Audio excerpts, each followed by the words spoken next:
Ladies and gentlemen, welcome back. It's obvious that Gachagua is fighting, wants to be the king in Mount Kenya, in central politics, and of course, you know very well, Azimio is having issues, internal wrangles. ODM and Jubilee are now fighting. You know that, based on the exchange of words you have witnessed of late, from Jeremiah Kioni and of course Sifuna. So Gachagua is taking advantage, of this war, that is being witnessed in Azimio. And of course, watch the video. Hata huyu Sabina Chege mtu ya Jubilee tutaweka fertilizer kuja sawa sawa. Si mnajua huyu Sabina Chege? Wakuja nyumbani ama wakaa nje?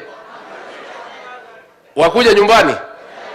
Hata kanini tumemleta jana, tunaweka kidogo kidogo, walikuwa wamepotea, tutajaribu kurudisha, kuwapanga mpaka waingie laini. Mngetaka tuwapange ama tuachane nao wazame? We'll mentor and we want to believe to Kenya Kwanza, to his side. And of course, this shows that it's up to something, of course, that will benefit him. Now I remember very well, Uhuru was the king in Central, and of course, based on what happened, Mount Kenya people revolted against him, all because he was supporting Raila Odinga. And of course, Raila Odinga and Mount Kenya people is like, water and paraffin. They don't, rhyme, yani. So, Gachagua wants to be the king, and actually is using this chance, this conflict that is being witnessed in Azimio, just to make himself relevant. And of course, this also did not go well with Mount Kenya people. Actually, Gachagua has been told that Ruto would have been the president without you. Ruto would have been the president even if he would have taken someone like Nyoro. So don't talk as if you are a special person in Mount Kenya. So guys, before you go on, take a time, of course. This is my greetings, and of course, if you're not subscribed, take a time and subscribe so that we'll be meeting every time we have this amazing political updates.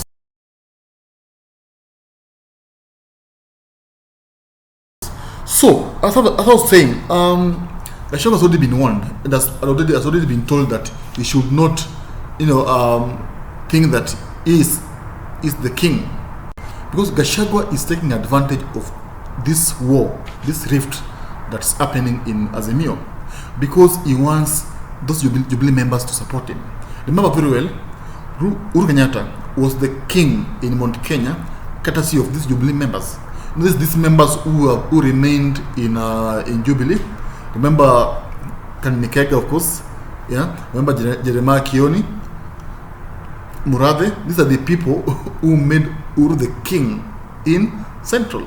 So Gachagua knows very well that if at all he has these people on his side, it will be easier for him to be the king, because he is now the deputy president, and of course Mount Kenya people are seeing him as their leader, and he's trying to prepare early enough so that when it reaches 2032, because I believe Ruto would like to rule for 10 years. So when it reaches 2032, you would have gained ground, and of course it will be easy for him to contest and of course maybe become the president. That's what he wants. That's the reality. That's why you see he's preparing. He wants to be with these Jubilee people, because he knows how strong these people are. Despite, of course, Kaninikega and of course and his team lost elections.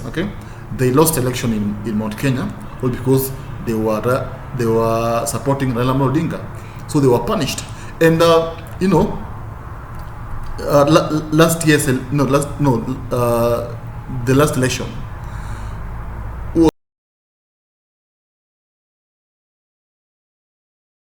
was not a genuine election.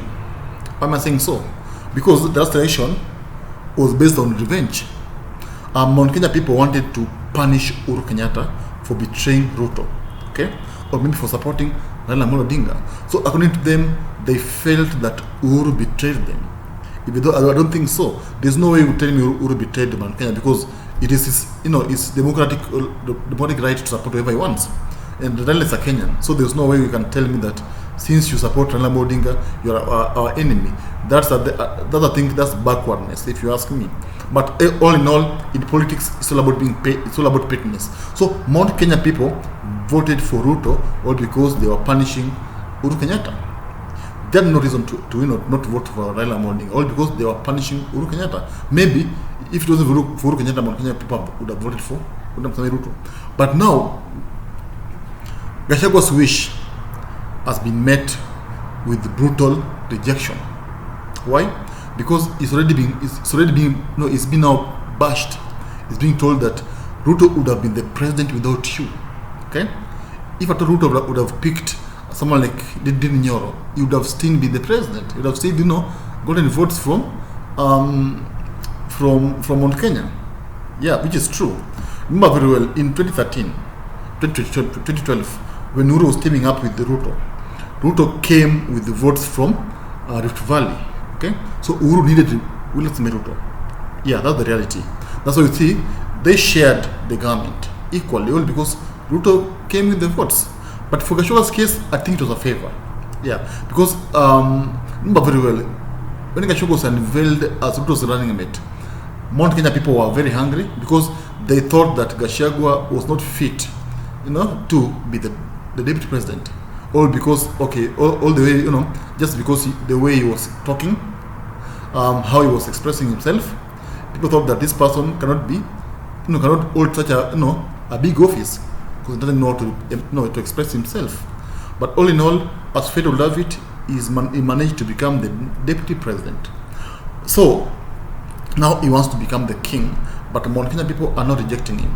Remember, Mbere MP George Ruku came and of course told Gachagua, you cannot be the king. Actually, he told Gachagua that, let me quote, Ruto would have been the president even if he'd have, taken Mama Rachel as his running mate.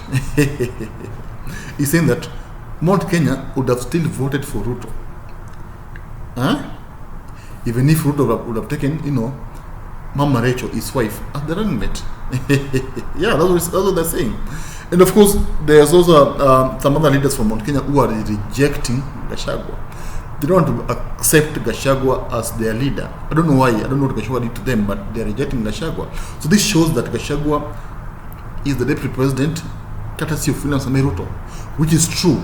Yeah, Ruto would have been the president. Okay, would have been voted for by Mount Kenyans, even if it would have taken someone like Anne Waiguru as his running mate, which is true.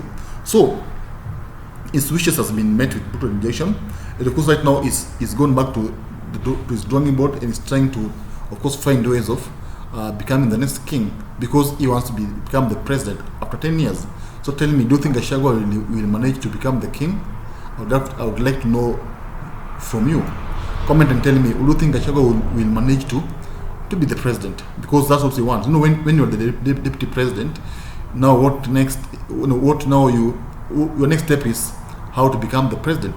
That's what Ruto did. That's what William Ruto did.